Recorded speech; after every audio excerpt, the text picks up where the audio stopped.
हिमालय पे पेड़ हो तो गीत गाएंगी नदियाँ, गीत गाएंगी नदियाँ।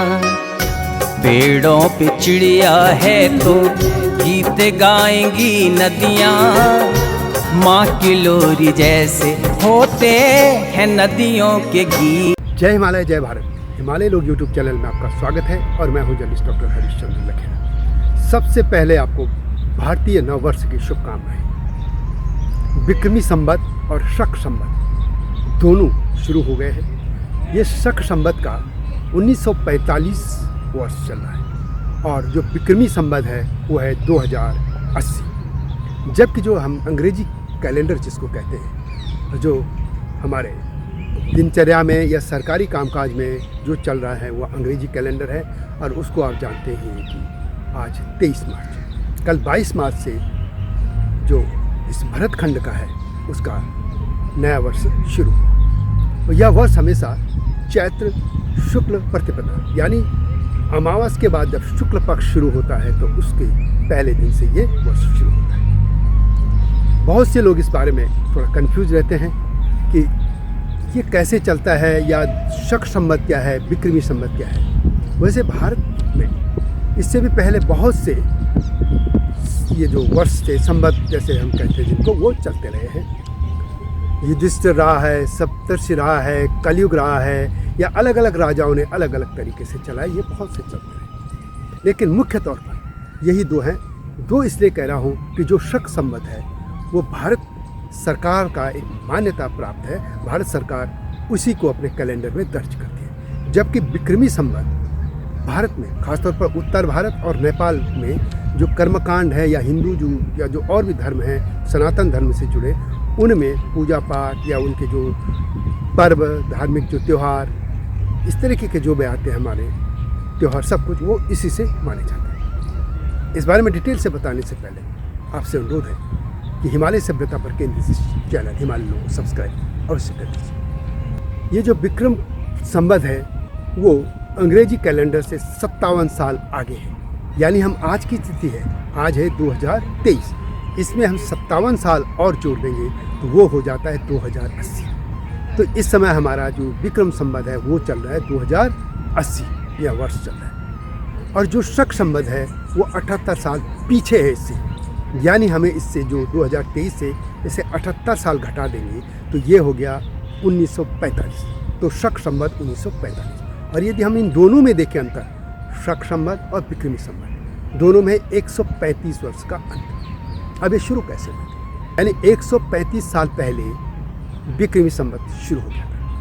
और ये कहा जाता है कि ये चंद्रगुप्त विक्रमादित्य ने शकों पर अपनी जीत के त्यौहार के तौर पे इसको मनाया था, पर्व जो उन्होंने उत्सव मनाया था। और उस समय उन्होंने अपनी प्रजा को कर मुक्त कर दिया था, क्योंकि शकों ने कई तरह के उन पर कर लगाए थे। वास्तव में ये एक और भी सत्य है कि ये जो कैलेंडर है विक्रमी संवत, ये सनातन जो परंपरा है ऋषि मुनियों की, विद्वानों की, उन सब ने मिलकर इसको तैयार किया था। ब्राह्मण थे, ज्योतिषी थे, राह मिहिर इसमें खासतौर पर इनका योगदान माना जाता है। ये हुआ था शक संवत। शकों ने अपनी विजय होने पर, जब शक बाद में शकों ने यहाँ पर किया था और उन्होंने ये चलाया था। लेकिन शक कौन थे? शक को कहा जाता है कि हमलावर थे।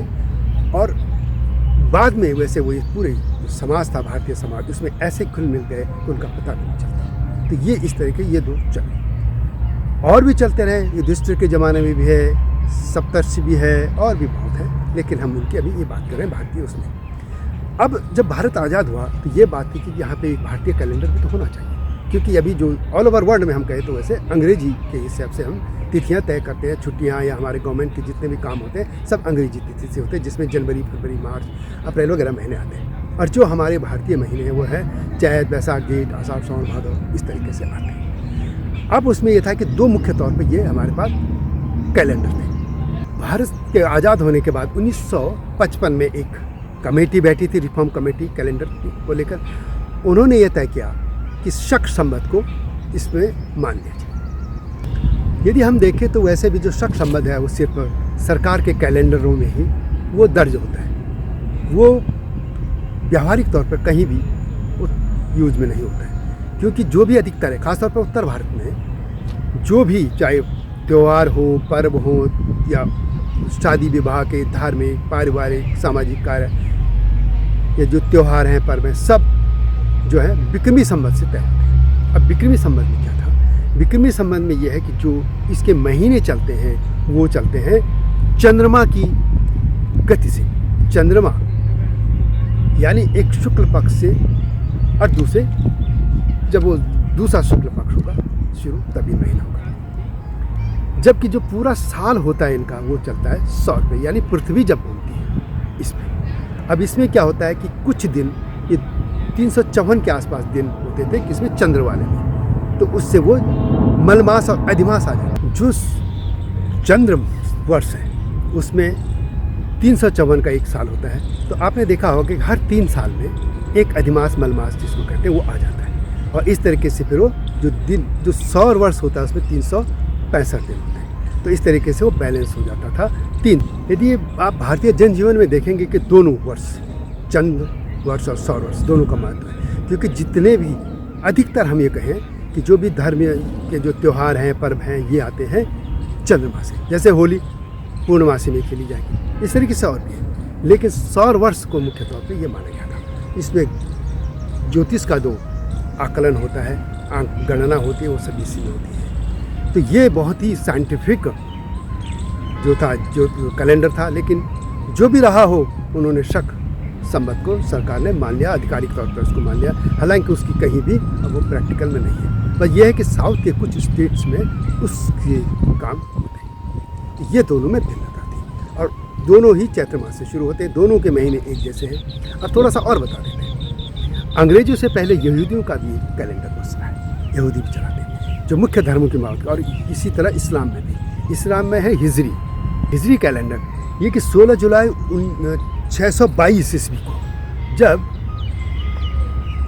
मुसलमानों के जो पैगंबर थे हज़रत मोहम्मद वो मक्का से मदीना गए थे, तो उस तिथि से इनका जो वर्ष माना जाता है। और ये पूरा का जो उनका हिजरी जो वर्ष है इनका वो चंद्रमा पे चलता है। और चंद्रमा में जो है कि 354 दिन होते हैं। और यानी वो जो ये कैलेंडर चाहे वर्ष है जो अंग्रेजी का कैलेंडर है या वर्ष है या जो हमारा ये जो संवत वाले हैं इनसे ये छोटा पड़ता है। तो यह है हमारे संवतों की बात। खास तौर पर जो प्रचलन में है सरकारी तौर पर शक संवत, और जो आम तौर पर जो जनमानस है भारत खंड में वो है विक्रमी संवत। उसकी गाथा एक बार और रिपीट कर दूँ कि जैसे मैंने पहले कहा कि अंग्रेजी का जो वर्ष चल रहा है वो है 2023। यदि हम इसमें 57 वर्ष जोड़ेंगे तो वो है विक्रमी संवत आ जाएगी।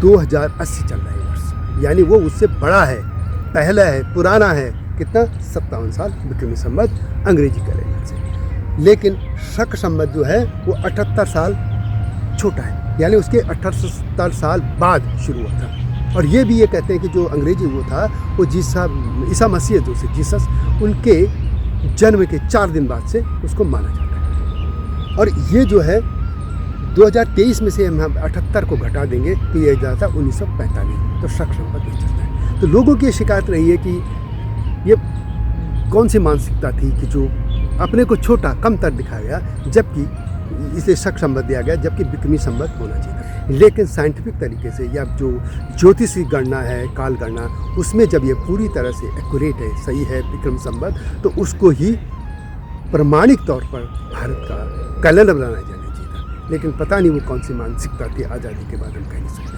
तो ये इसकी गाथा थी कैलेंडर, जो चाहे अंग्रेजी के हो चाहे भारतीय। तो यह वीडियो कैसे लगे कमेंट में ऐसे लिखिएगा।